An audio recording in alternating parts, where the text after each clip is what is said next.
Yes, This song is called Be the Change, inspired by the words of Mahatma Gandhi, who lived for peace and not violence, and told us to be the change we wish to see in the world. Freedom's calling, I feel the fire that's deep inside us. Everybody wants change, but tell me who will guide us. To the leaders that pass away, put up your lighters. It's a beautiful struggle, but it cannot divide us. We're the ones that we've always been waiting for. See yourself in the mirror and open up the door. Walk through it and feel the love throughout your pores. Be the light, life's purpose is to feel joy. Metaphysical, lyrical, standing up for truth. The only one that makes change is walking in your shoes. Be the example, don't complain about the news. Making music and serving the world with the loo. Now you can be the same, or you can be the change. Was Be the Change. Right now, who sings that, Ramon? That is the Luminaries. The Luminaries. Yeah, you're listening to the 100th Monkey Radio with Tom and Ramon, and we are recording this on January 27th, 2014. Well, I guess it's the 27th and 28th, 2014. So, oh man, I just happen to be broadcasting myself out of Southern California, and we are kind of spread out around the world today. We got Southern Cal, Japan, and Australia tonight. So we've got a real special treat for you. Somebody we haven't had on the show for a while. But before we get into that, Ramon, you got anything you want to throw out there out of the news section or anything tonight? No, I don't have anything. Ladies and gentlemen, nothing happened in the world this week. Yeah. Now, on with the show. No, but I do want to say that, some of you, and thank you for those of you who said happy birthday, but this birthday was a special birthday because when I was in 6th grade, my 6th grade teacher told me I wouldn't make it to 18. So I just turned 38. That's 20 years past the teacher's mark. So 20th anniversary of his 18th birthday. I love it. Yeah. So it's a really nice, I guess beating the statistics or something like that. Oh, I think I told myself I'd never make it to 20, and then I told myself I wouldn't make it till 25, and I just kept bumping it up 5 years every time. I just knew I was riding myself hard and putting myself up wet, and it wasn't going to last. But here I am. I've got over half a century in me now, Ramon. Yeah. I'm 12 years from that. Just a young pup. Oh, so let's just cut to the chase and get right to our guest. Tonight we have a real special return guest with us.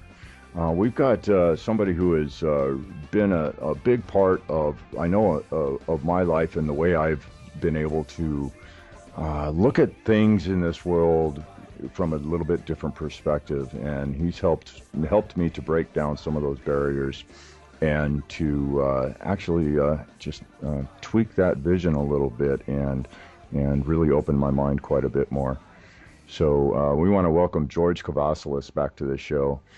George, welcome back, my man. Tom, Ramon, thank you very much. It really is fun to be back with you guys.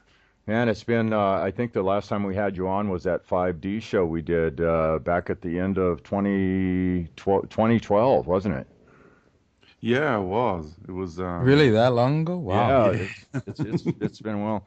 I mean, it just seemed, but it doesn't really seem that long ago. No, not at all. Time is, we've talked about time quite a few times on the show, and we've talked about time quite a few times, and it is just kind of really gotten bizarre this last couple of years, the way time just like flits by. It's just like next thing I know. I mean, did 2013 really happen? You know, I mean, it's like yesterday was 2012. And everybody was all up in arms about the solstice and what was going to change, and the fear mongers were running around, and the children were screaming, and the women were crying, and it was just all. I mean, it was all that was one of the craziest years, especially in the quote unquote woo woo world. I mean, it was just a crazy year. And then 2013 went by, and it seemed like everybody just went inside and did an awful lot of work during 2013. Georgia, what about you? What have you been doing for the last year? Exactly the same. I've had a very internal year. I've been quiet because I really needed to traverse my inner landscape and really work on what needed to be addressed. I found a lot of ancient stuff coming up, and ancient, not only ancient relative to this world, but ancient relative to my journey through the cosmos, through the great arena, or the universal matrix, whatever terminology you wish to use for that. So for me, I've been really dealing with ancient templates and ancient agreements that have been coming to the surface. So I can really bring, or shall I say, allow aspects of myself to emerge that are the most genuine and authentic aspects of self that I'm currently experiencing. And there's much more to come, of course. It's still at the tip of the iceberg, I feel, but if there's words that I can use, they would have to be substantial. I feel more substantial than I did. I feel there's more substance of self present. So I feel like there's more of me, and that's what I've been talking about and encouraging people to do. So basically I'm in the process of walking my talk as much as I possibly can. And that involves allowing aspects of self to emerge from within me, aspects of self that I didn't feel at that time were in existence, going back a few years, Right. and aspects of self that I didn't realize I had access to. And when I talk about these aspects of self, they tie in with archetypes. So I'll give an example of what I mean. Lately, I've been working with my inner warrior. So I've been working with my warrior archetype. That has really emerged lately. Also, that ties in with the protector archetype, the guardian archetype, a nurturer archetype, the hero archetype. And these are all very, very important qualities that I feel that we must now be engaging. And when I talk about these as being archetypes, they're also real aspects of self that exist. And because we've been on this universal journey, that means there are at times when we've been the most incredible warriors. There are times when we've been the most incredible guardians. And there are times when we've been the most incredible protectors and nurturers and carers and wise sages.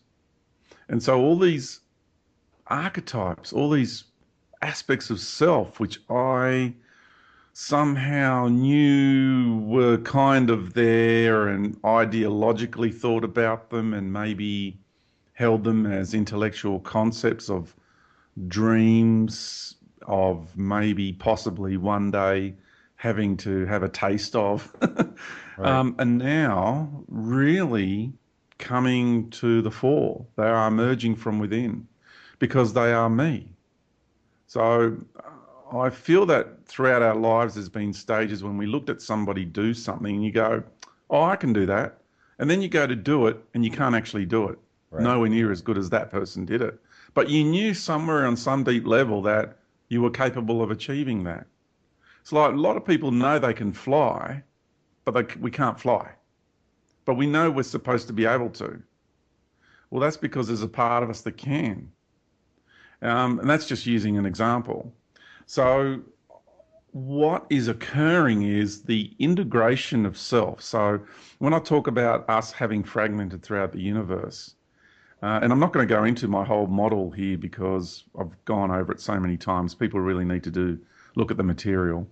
I'm just going to, this will be a continuation. So I'm going to assume that the listeners already know somewhat of what I speak. If you don't, then I recommend going to my website, ourjourneyhome.com.au, and having a look at the material, because that'll give you a good background of what I'm talking about. And then having been through that journey and having fragmented and experienced all these different aspects of self, so having seen everything we have seen, done everything there is to do, and been everything there is to be, and now in the process on the planet of integrating all of that, bringing it all back home, we then now have this incredible ocean of resources available from within oneself. It's really quite astounding. It most certainly is. Yeah, and what you're talking about, George, is something that I've seen. Oh, I mean, that same thing has been happening with so many people, and it's that 100th monkey, that social consciousness thing. It is definitely in the air. People finding out what is real for themselves. I guess that's the best way I can put it, because that's what I've been experiencing, is that I've been learning what is actually real for myself, and pulling all of these concepts and these philosophies and these ideas that I've thought on and worked on and contemplated and tried my damnedest to put into action. And I've really been just digging down as deep as I can, trying to understand how to, there's this healing aspect. This is one I've been really working on hard. I know when I work on somebody, when I have this opportunity, I call it, to actually lay hands on someone and try to, share my energy with them and try to give the best and highest good of myself, when I look into them, I can see that there's a switch there. That's the only way I can label it. There's a switch there that if I could just reach in there and flip that switch, that they would be perfect, pristine, healed, 100%. And this is the kind of thing, I think this ties right into what you're explaining there, is digging in and finding those things that we know. Somewhere inside us, we do know that these things are, and those abilities are there. And it's a process of really in earnest. I mean, with all my heart and soul going after these things. I guess, yeah. And it's a process of allowing them to emerge rather than go looking for them. I used to dig and search, and I used to really try hard. So I was a try hard. If you get where I'm coming from. Right. Right. So I'm taking the piss out of myself. Right. Yes, I am. Right. Right. But it's also acknowledgement of where the platform I was functioning from. So then I let go of all that, and I just allowed and trusted in the timing. I trusted in my own spirit, my own soul, that whatever I need will be present for me to utilize. And ever since I approached it differently and I adopted the latter method, I found that that's where the substance is emerging from now, from within, because I've let go a lot of the doctrines and the practices, the methods that are written of in making it happen. And I've just gone organically and said to myself, well, I'm going to fully recede, which is also, it has a double meaning in the both contexts of both words.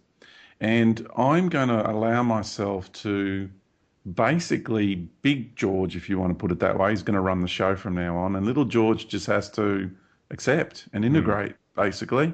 So I've been doing that. I've been really walking my talk, and it is paying off. Not that I'm some sort of superhuman right now. Yeah, I'm realistic and grounded about it. But there are qualities that are emerging. It's like what is beginning to happen in our day-to-day challenges. My approach to those challenges is completely different. Now I'm far more capable of dealing with them and responding to them with great ability, far better than I ever have before in my life. So as a result, there's a lot more boundary setting going on. There's a lot more peace in my life, a lot more stability, and a lot more direction in really knowing the direction my river of life is flowing. So where I have been, where I'm at now, and where it's headed. And the pictures, or the picture, shall I say, of where I'm headed and what's coming is far clearer than it ever has been. And my ability to interpret it has changed. And so now the interpretation of where I need to head in my life and the things I need to be doing, that's changed as well, because I've changed. Right. And therefore, my application of my new interpretations is really, again, I'm going to use that word, substantial. And it's yielding very, very positive, and not just positive, not just the word positive, but very favorable results for all concerned. For some, they're unfavorable in the short term because I'm no longer feeding those who once fed. So when we reset boundaries, we tend to realize which relationships we have that were needy or were codependent relationships, so to speak. And you get out of that habitual sort of nature too. So you get off that merry-go-round as well. Right. And you reset your boundaries with everyone in your life because you've changed. So your outer world's going to change. So, I found a lot of value in it, and I'm just curious if you went through a similar process. I'm continually finding a tremendous amount of value of. I took myself back to basically square one, and that child's looking through the child's eyes type perspective, where I just told myself I don't know anything. I really don't know. And from that place, I started adding in the things that I did know. And I started adding in those because, I know I am here and I'm having this experience. Now, what can I do with that? And taking it one step at a time from that place. And when I came to something that there was any kind of a question on, any type of I'd seek these things out, in meditation and deep thought and really winnow out any insecurity about where I was and what I was feeling, to see whether or not it was valid for me, or if there was value there for me. And I've got a big old bag of things that I've put in this the big I don't know bag, and the amount of things that I do have in the bag of I do know it grows day by day, but I don't know. It just seems like I had to take myself back to very square one. I don't know. Yeah, I totally agree with that method. I think it's wonderful because you're stripping away. In that process, you're also stripping away all your programs and belief systems too. Right. And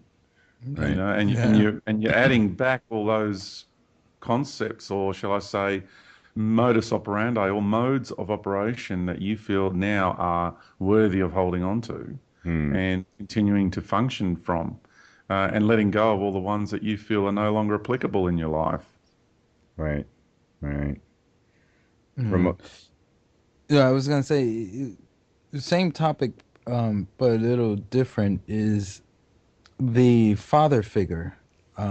For many of us, we're battling within that, with the father figure, where I think the father figure has been damaged. That male aspect of it has been damaged so much. For example, for a lot of people, it's been non-existent. And if it is existent, then it's, coming from a very damaged area, an abusive father, for example, or a non-existent father. So I think that father figure within each every one of us, whether you're male or female, is completely damaged, and a lot of people are battling with that one. You know, like that's one that I see consistently. That's a consistent thing, whether you're male or female. Yeah, that divine masculine um, energy within all of us, that's very much been distorted and damaged, like you said, Tom. Sorry, Ramon. And I feel Same bald guy. you're, Yeah, this is the bald guy show. So, anyways. all three of us, yeah. Uh, And I feel that you're right on it there. The divine masculine is something that's really, really important to be addressed within each and every one of us, both male and female. It's been damaged greatly. It's been much misunderstood, misrepresented, and maligned. And the divine masculine is an aspect that I have been working within me greatly. When I talked about the inner warrior, the protector, the guardian, blah, blah, blah, all the different archetypes, they are all aspects of the divine masculine. You know, very much so. Attributes and aspects of the divine masculine. So we need to revisit that within ourselves and rekindle our relationship with our own divine masculine within us. It's a symbiotic process. So if we approach it just from the father figure, we the way we traditionally know the father figure and the archetypal roles of the father figure, how we know them today, we're kind of not going to quite get there.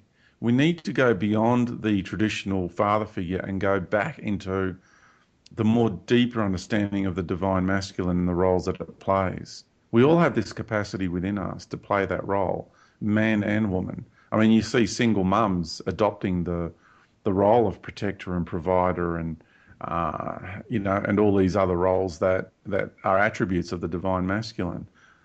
I've seen that in many occasions, and you also see the men who become single dads who adopt many attributes of the divine feminine, of the nurturing and the caring, and and all this sort of and the healing and the intimacy, intimate love. It's quite amazing how we change and adopt all these different characteristics, but we all have them within us. They're all accessible. mhm. You don't have to go do a course to actually find them. All we really need to do is to understand that they are already there within us and allow ourselves to actually consciously reintegrate with them and allow them to bring them forth and allow them to emerge. And when they do these two qualities, we then are beginning to merging with the personality and the characters of the sun and the earth. We begin to remember what divine masculinity and divine femininity is all about and the roles that it's playing locally in our cosmos. It's quite fascinating when you really venture into this realm. Oh, it really is. Yeah. There's something I've noticed, and I have to be really careful how I word this so there's no misunderstanding. Um, for example, the people that I know that are single dads, I find it that it's what's the word? It's easier for them to adopt that feminine quality, I guess, because even though it's been distorted, it's more natural than the divine masculine, because I think that's been even way more distorted. But when I see the other way around, and I'm not saying that the single women who are raising a child don't do a good job, because they do an amazing job. And by the way, I was raised by a single woman. They do an amazing job, but within the child, you still see that the missing part of the dad. Right. And you see that over and over again. And so many of us were raised like that. So I think because it's been distorted so much, it's so hard for a woman to know what is that male aspect, because it's more than just providing, and it's more than, because if someone messes with her child, that, if she gets very aggressive, but that's just normal within any female, any species. Yeah, I guess when I talk about being the protector and the guardian and all that sort of stuff, it functions on all levels, more than just the physical. You know, it gets into the emotional, it gets also into the mental, the spiritual. It actually has its functionality on all these different levels and expresses itself in many different forms. Um, so when we're being the guardian, for example, the guardian is, yes, it's part warrior, it's part protector, but it's also part nurturer, because the guardian is not somebody who, you know, wants to get out there and play the role of the warrior, even though there may be times when it needs to call upon that type of energy when necessary. So there's like different attributes with all these different archetypes. When you look into them deeper, you begin to realize that the face value of what we know about these archetypes has been just that, the face value. But when we start to experience these qualities on a much deeper level and we apply them into our lives, and the way I'll apply them will be slightly different to the way you apply them, because I've got different set of circumstances in my life and I've had different sets of experiences. So it really is quite varied in the way these archetypes are applied. And, you know, for me also, there's a subject I would really love to cover today. And I want to talk about the pursuit of consciousness. Mm. Mm. Mm. Well, I think this. Oh, you know, this is right up my alley too, George. Believe it or not.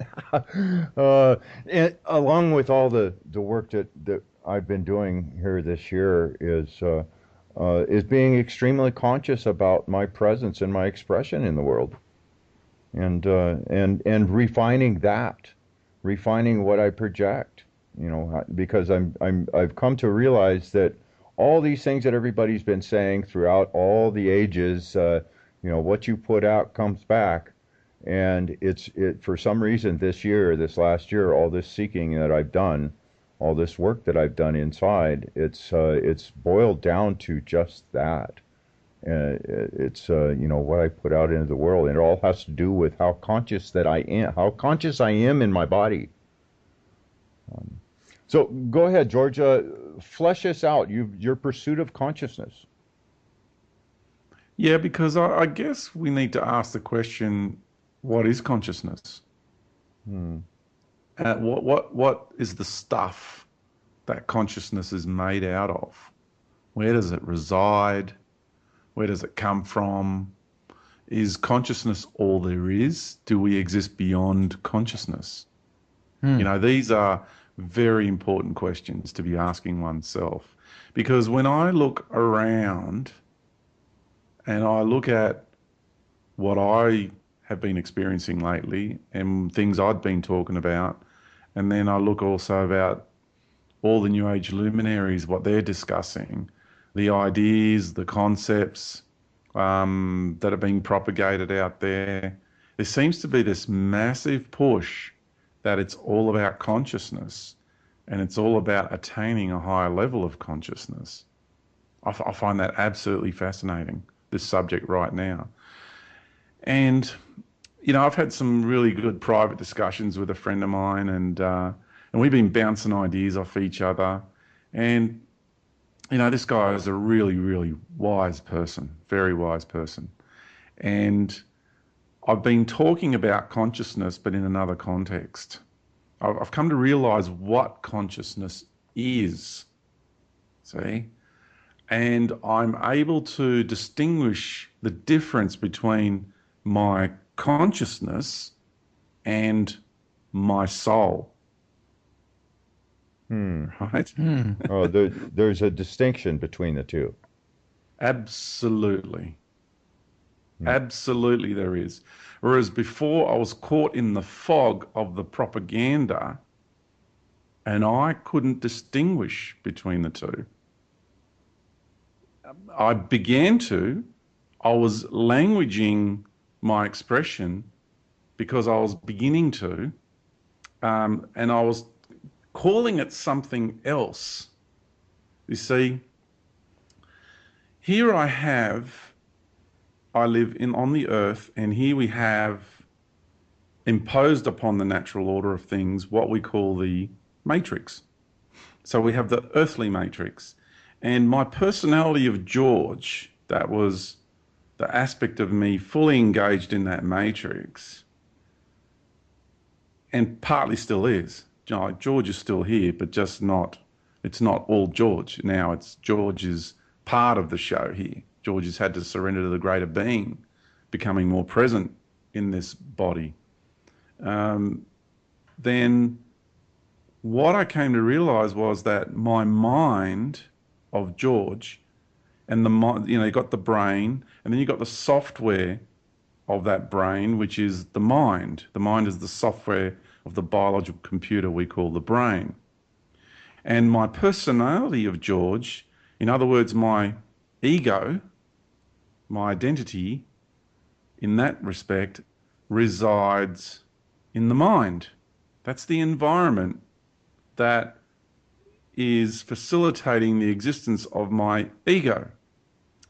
And what I came to also understand is when I reconnected with my greater spirit essence that permeates throughout the great arena and started reconnecting through different incarnational aspects of my beingness, I also came to realize that I have a much greater mind. I actually have an aspect of me which is a much higher and far more powerful mind. So there's the part of me that, like my earthly personality is, and my ego of George resides in my human mind environment, I've often talked about the cosmic matrix, and therefore I have a cosmic mind, and I therefore have a cosmic ego. You see, when we incarnate as extraterrestrials in other star systems, galaxies, what have you, we have personalities, we have egos. ETs have egos. A lot of people think that only Earth humans have egos and everybody else doesn't. That's just total BS, right? Right. That's just propaganda to devalue humanity as though we're something lesser than. And even God entities have egos. Like you've got that God that I talk about, which is the God of religions and is a God entity that's claiming to be the creator of all that is and all that exists. Well, that's egoic insanity to begin with. And he's an entity that, molests the spirit of humanity in order for it to feed energetically off the worship of humanity. Now, if that's not ego, I don't know what is, right? That's probably the most extreme expression of ego in the universe, is that entity. And I take it one-on-one. I face it, confront it, call it out for what it is, not scared of it one little bit, right? This is who and what this entity is. It is teaching us how not to be, even though I know at some stage in my journey, I have been that. Again, seen everything there is to see, done everything there is to do, been everything there is to be. So again, I draw on my own personal experiences and aspects of self of what I've done and what I've been. So I've experienced what it's like to be that egoic insanity personally, and understanding when I was that energy, what did I use to manipulate others through? And so when you understand the construct of cosmic mind, and you understand that cosmic mind is being labeled differently in our world today, and it's called consciousness. That's what it's being marketed as. It's consciousness is mind. Soul is heart, is love. That's something different.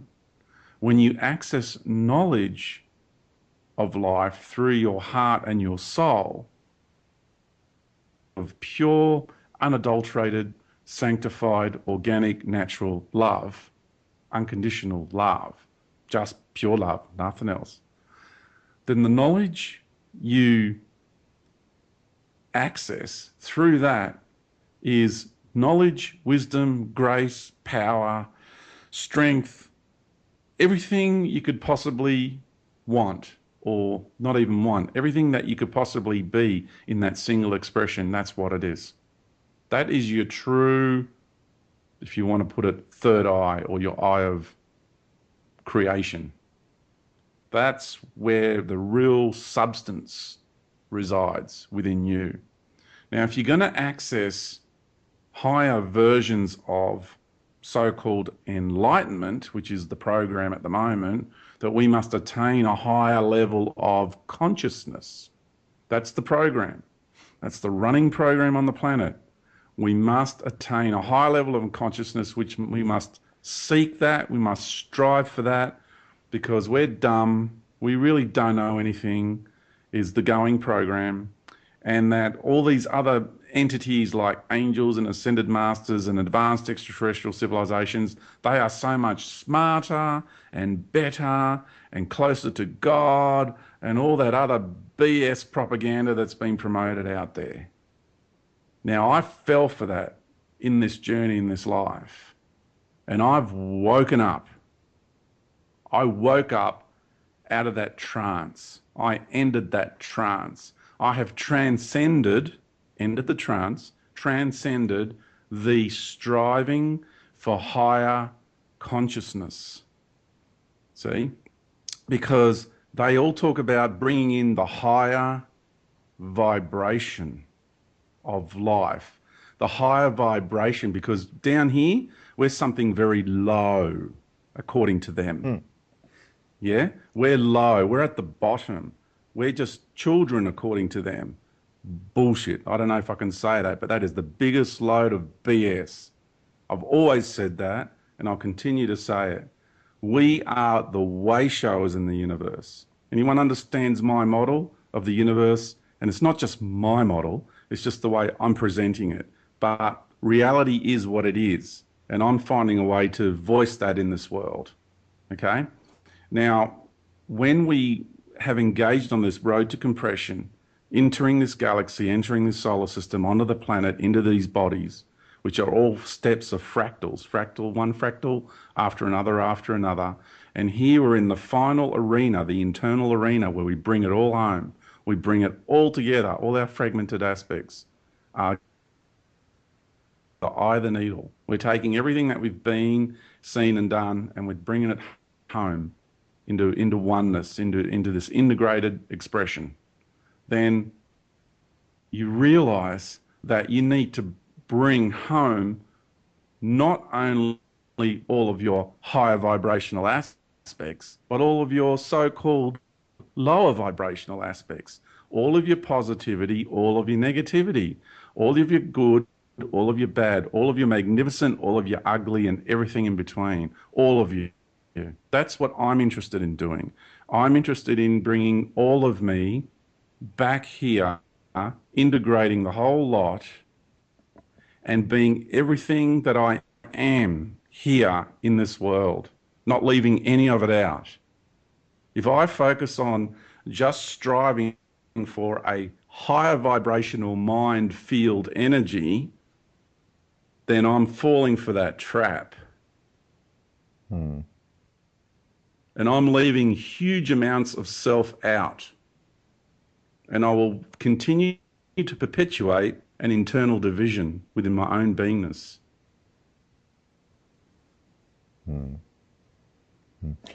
I'd like to go back to the ego. When you at the beginning here, you talked about ego and those distinctions between consciousness, soul, ego. And while you were talking about that, I had a picture in my mind of the story out of the Bible of the fallen angels. Well, actually, it's not. That story isn't really in the Bible, so really, but it's one of the BS stories that are out there. But when you were talking about that, I was thinking about the way the ego works here and the personality works here. And the big question about whether or not that personality or that ego transcends death. and continues on as an aspect or attachment of the soul, so to say, and whether or not it reincarnates or if that personality is just absorbed back into some higher form. I'm curious of your views there. Yeah, I will say pretty much all of the above, and also the imprint of the personality remains in the field, in the life membrane field of that reality. So let's say when you have a life here, the life that you had and all your expressions, all your activities re- remain imprinted in the fabric of this reality with the consciousness of the planet, the consciousness of all the natural kingdoms, the mineral kingdoms, the tree kingdoms, all the different kingdoms that have blended together, that have overlapped, integrated to create this environment to have an incarnational experience on the earth. So all the interactions you had with all of those kingdoms is also imprinted in all of those kingdoms. That remains, that will always be. So, you know, it will always be in the sense of as long as those kingdoms are here on this planet, but it will always be because this reality will always be accessible from here to eternity, even though it will cease to exist in the terms of linear time, in the reality of the much greater levels of soul awareness and even levels of consciousness. You can access different levels. You can access different areas of realities at any given moment. So because past, present and future are a function of linear time, and because everything is happening really all at the same time from the high level of the soul, then you can access, you know, something that may have lived and then passed on in this world, for example. It's still there, it's just back in time. Right. So it's still accessible, you know. Okay. I guess the big question mark above my head, and the thing that made me think of, you know, why would this host from quote unquote heaven or the higher dimensions rebel against what was up there? And I see a picture, the picture I painted inside my mind, and I may be way off base here, but it was like, okay, well, we're gonna incarnate here, and then this personality that I develop and that I build, and that actually I really enjoy being this person. I really love this guy that I am, you know. Why would I want to give all this up to die and go on to someplace else? So I'm going to say, screw you. I'm not giving it up. I'll rebel. Yeah, I don't know if I'm anything anywhere near the mark of where that mythology comes from, but and I don't know why that popped into my head. Maybe it sparked a good conversation or something. I don't know. But Well, do you understand what I'm saying there? They're not wanting well, to give up that ego, not wanting to give up that personality because you like it. yeah, but it's also a part of you. It'll always be a part of you. Every experience you've had in the universe is a part of your being. Every experience we have, there's lessons that were learned. There's wisdom to be gained. That wisdom is a charge of energy that goes back up to the soul. That's the food that nourishes the soul, and the soul grows from every experience that we have. Hmm. And therefore it's all valid. There's no such thing as wasted time. We are learning from others. Others are learning from us. We're co-creating throughout our journey through the universe. You and I and Ramon are co-creating this experience right now. We co-created other realities. We've been stars, we've been planets, we've been galaxies, we've been leaders of empires, we've been slaves, we've been, and everything in between. It's quite amazing to look back through one's universal journey, which I'm doing and continue to do, and realize the incredible magnitude of the journey that we've had. And that's what the apocalypse is all about. It's the revealing. It's Right. the revealing of reality from the good spirit, apokalypsi in Greek, and what it means is from the good spirit. That's what it means. It's the word is being distorted and misused for other nefarious purposes, for propaganda. But the true meaning of the word just simply means the revealing of the truth, or the revealing of the way things are in life from the good spirit. And that includes your spirit and your soul. Psiche actually means soul. It means more than spirit, it means soul. And it's been denigrated down to just psyche, which is a function of the mind. So, it's a misuse of the word.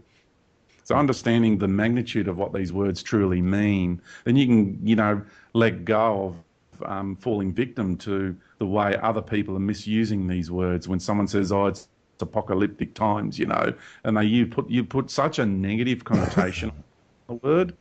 For me, we're all living our own personal apocalypse right now, and is the greatest thing that has ever happened to any of us is your own personal apocalypse. I'll tell you what is really bad. What views an apocalypse in a negative way? Ego, control freaks, those who want to subjugate, those who want to apprehend, those who seek custodianship under the guise of love. Oh, that's a ripper, that one. That's what we're experiencing in the world big time in the near future. Those are all qualities and aspects of entities and energies that don't want things to change because they like being top dog and they like feeding off everybody else. Right. Well, I suppose what I'm experiencing is maybe some of the poison and propaganda and programming that I've been subjected to myself, and fear of all of my experience, all of my life, all of everything I've done, gained, earned, lost, all of me going into some big pool of life force pool of experience, and then never having that individuation again. Well, that individuation will always be there. It'll never, like the way I'm experiencing myself now, for example, George is still here. I'm still George, but I'm not only George anymore. I'm George, but I'm also all these greater aspects of myself are entering into my embodiment, into my energetic field. They're emerging from within me and becoming more present in this world. So I'm going beyond just being George. There's still things that George likes to do and I still do them. But this work that I'm doing now, this information I'm sharing, it's not from the earthly personality of George, because this is universal knowledge. George, on an earthly level, didn't have, can't access that just as George. I've had to integrate and merge with my greater self. In other words, my soul. My soul is becoming present more and more in this world. I'm embodying my soul. That's what we're talking about. Right, soul right. expression, right? Soul expression, authenticity. I don't want to be anybody else but me. I like you, Tom. I love being me. I'm more in love with myself in a non-egotistical sense, because I know people react. I'm more in love with myself now than I ever have been in my life. And, it shows because I'm eating differently. I'm respecting myself differently. I'm not abusing myself with my thoughts like I used to. No, you're a dickhead, you're a loser. And, those things get programmed into us, don't they? And all these sorts of ways of functioning. My modus operandi has completely changed now. Now it's all about being fully present, being respectful towards me, which then has a flow-on effect to others. It then means being fully present and loving towards myself, which has obviously a flow-on effect to others, because before the type of love I was expressing was on a far more shallow level. Now it's going on much deeper levels where I can be far more unconditional in my approach with the energy of love. It's really quite amazing, the transformation that also, of course, you end up accessing incredible knowledge because you've been in those domains, you've lived those experiences. So if you want to understand what it means to be a star, then you can actually go back and reconnect with the aspect of self that is a star. Then you can remember what it's like to be a star. Then you can talk about what it's like being a star, because you know what it's like to be a star. Fascinating. Fascinating. Yeah. No, I'm starting to get a glimmer of what you're talking about here. The I'm curious is I know you had quite an experience when you first started out on this trek of voyaging up through the dimensions and different higher planes of existence, et cetera, or different planes of existence. I'm curious, George, is all of that experience that you had then, what you saw, tasted, smelled, experienced through that, starting to make more sense now for you?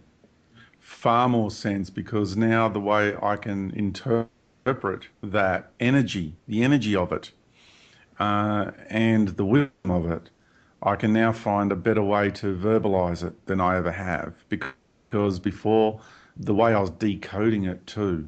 So much of it is the same, but there's elements that needed adjustment Right. because it was more, the interpretation and the expression was more ego personality of George driven rather than, and trauma, post trauma from all my abductions and experiences.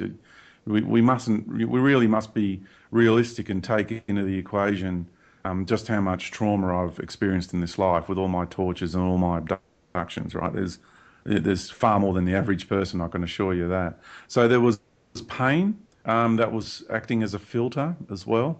So yeah, I would say that today my expression and my interpretations are far more substantial and far more, I would say,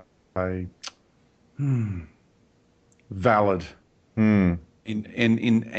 in accuracy than ever before. Have I got it perfectly right now? Of course not. I'm still a work in progress, but I reckon I'm pretty close to the mark. Hmm. Hmm. Definitely getting there. Ramon, I hear you out there. What do you got, bud? Well, with excuse me, with all the different things that we're constantly bombarded with, the going into the deeper self is always an amazing idea. The problem is that the majority of us don't even have a clue which direction, to go. It's like it's always recommended sit down and meditate, but I always feel it's a little more than just that. Even for those of us who do the out of body experience, even then, it's still a little more than that. I So feel it's a lot more basically, than that. yeah, basically, it's everything you're saying sounds amazing, but unless we experience it, has no meaning to us. So, what would be the first step to do go through our own soul journey and find the other aspects of ourselves? Yeah. So the first thing I recommend anybody do is to sit there and contemplate themselves. I'm here in this world. So it's a really simple process, okay? Nothing complicated. Simple contemplation. Okay, I'm here in this world, on this earth, and I've come to this planet because I wanted to. Now, the question to ask yourself is this planet, because people go, oh, I was ordered to come here. Well, that's just victimhood, right? Straight Right, up. I'm right. going to call it for what it is, right? I'm going to tell you now, it's not original sin, it's original intent. Own it, right? Start standing up, right? And get out of that program of victimhood that you're a lowly sinner and you've fallen and and the devil made you do it and all that BS that's going around. What a lot of baloney. That's all disempowering. That's all subservience and disempowerment. What you got to do is you got to own it and you got to realize that everything that you experience in this universe, everything is a co-creation. So you created it along with others, but you created it. So you got to own it. Now, you got to realize too that this planet is a living conscious being and has a soul. So did you come here without asking? Are you imposing yourself onto the planetary body of this great woman we call Mother Earth? That's a very important question because what it shows is that if you know you're not that type of being that just will impose oneself onto another, then you'll realize that you have agreement on a soul level. Because again, it's co-creation. Everything's co-created. So the life you're having here is a co-creation with you and Mother Earth. Yes, it's a co-creation with others, such as me. So you're listening to this conversation. We are co-creating this moment together. I own it, you own it, we all own it. No victims here at all. Role playing for one another? Absolutely. Yes, I'm helping you to learn, and yes, you're helping me to learn. It works both ways in any given situation, no matter how the circumstances appear. Don't worry about appearances. It goes much deeper than appearances. So what we have in that situation when you're contemplating your existence here, again, I'll bring it back to simplicity. I chose to come here. I have an agreement. This is a co-creation. So if I have an agreement, that means there's agreements in everything that I do. That means if it's a co-creation, then I'm responsible for everything that I experience. That we're all co-creating with one another and we're all role-playing for one another. But you know what that does? That pulls you out of the blame game. That pulls you out of victimhood. That's a really good start, just owning it. Very powerful, because what you're doing is then you're taking responsibility for your life. And that changes your modus operandi, and all of a sudden you get into proactive action. You start living proactively. See, totally changes your modus operandi. And instead of just meditating and doing all these, consciousness concepts, right, that so many of us have been doing, I was doing it for years, right? Now I just contemplate things whenever I want to. And contemplation goes deeper than meditation. It really does. Because you go inside of something and become that and merge with it. It's on a completely different level because you don't zone out. You merge into it. And you don't use techniques to do it. You just simply emerge into it. I don't know how else to explain it. You just simply merge into it. There's no weird techniques required. You merge with something energetically because you're doing it from the soul level.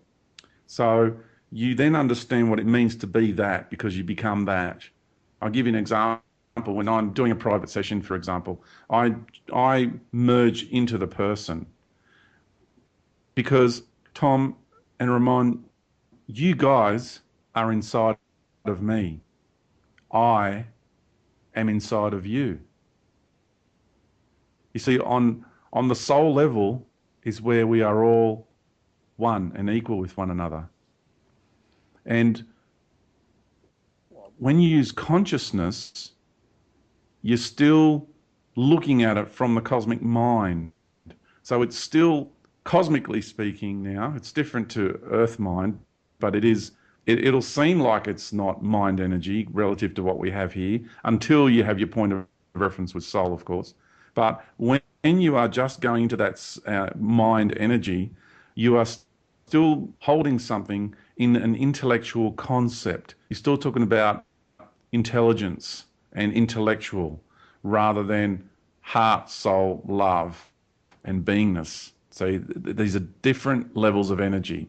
So when you connect with something through your heart, soul essence, you merge with it, you become that. So when I'm expressing with somebody that they have been in a particular place and they have played a particular role, for example, the reason I know that is because I was there living their experience as that being in that moment, and I experienced what they experienced. Right. Do you get what I'm saying? I'm not reading them. I'm not reading them psychically. It's not what I'm doing. Isn't that what psychic reading is, though? In essence, is that accessing that part of us that is them? Well, for me, when I in the past have done psychic work. It's been more mind orientated. It's like the I difference see the between. distinction. I get you. Yeah. It's like the difference between, just for the listeners, I know you're quite a Tom. It's like the difference between. Oh, crikey! I just had it. It's like, oh, where is it? Where is it? It's just gone. Oh, geez. I guess the other listeners out there that had the same question got it too. Oh, George. Oh, I can't believe it went. I had the perfect analogy. Okay. Oh, Well, tell you what. This actually is a great segue into our break, since we've already burned up that first hour, if you believe it or not. wow. Oh, yes, really. Believe it or not. Yeah. We did start this out with saying time was a fickle thing. So, wow, George. You definitely have been busy this year. So, man, we are going to continue on this absolutely fascinating conversation. George's website, George, it is still our journey home .au, correct? Yeah, ourjourneyhome.com.au. .com.au. Okay, got it. All right, guys, and if you're anybody out there listening on one of the other medias, the iTunes or the YouTubes, et cetera, there will be a link on the bottom of wherever you're listening to this at, so you can pop on over and check out George's work. And I would definitely urge you also to pick up his book. Did some fantastic work last year and put a lot of this stuff down. He's definitely refined it a bit. George, are you thinking about doing maybe an amendment or addendum to your book? I'm in the process of writing a course, so the book is providing the information for people, and all that is written in the book is what I personally experienced. So there's no intellectual concepts whatsoever.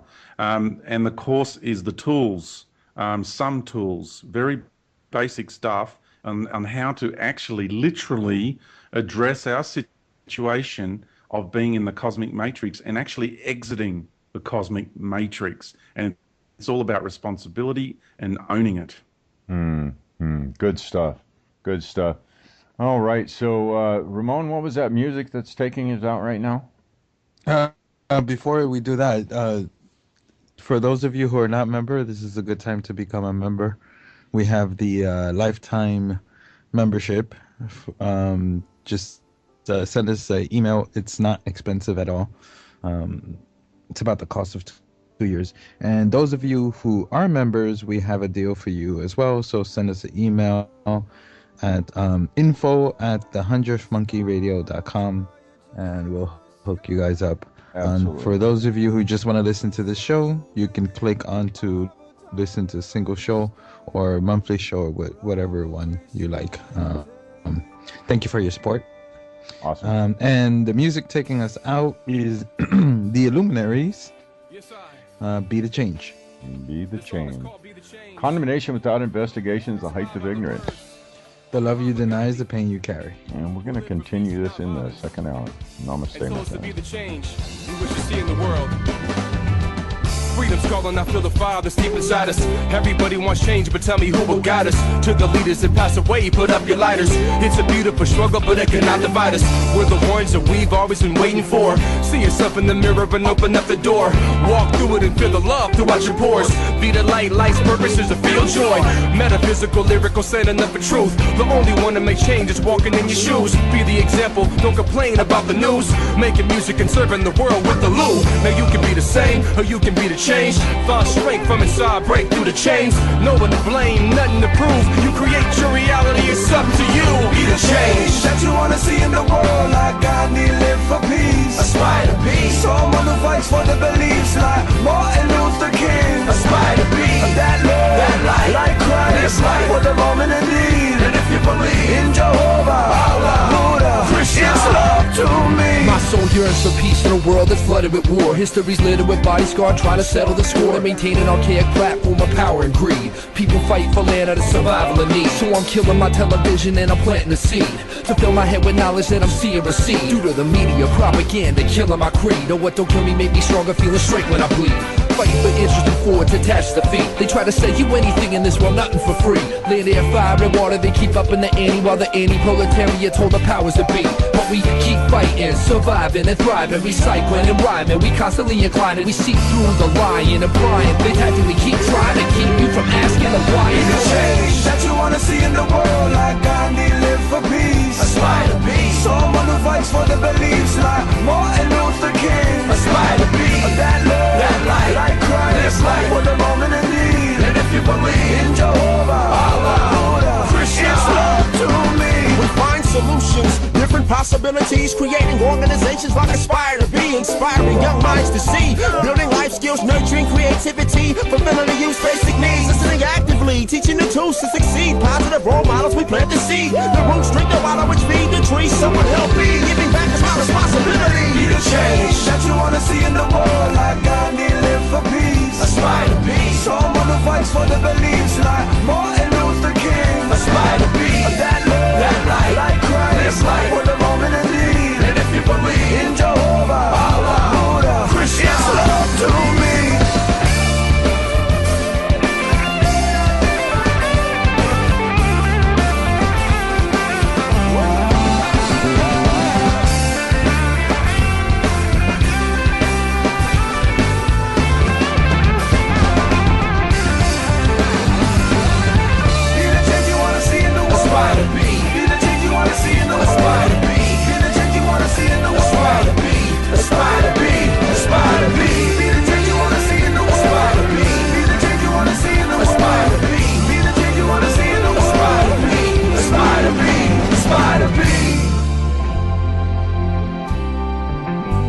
Aspire.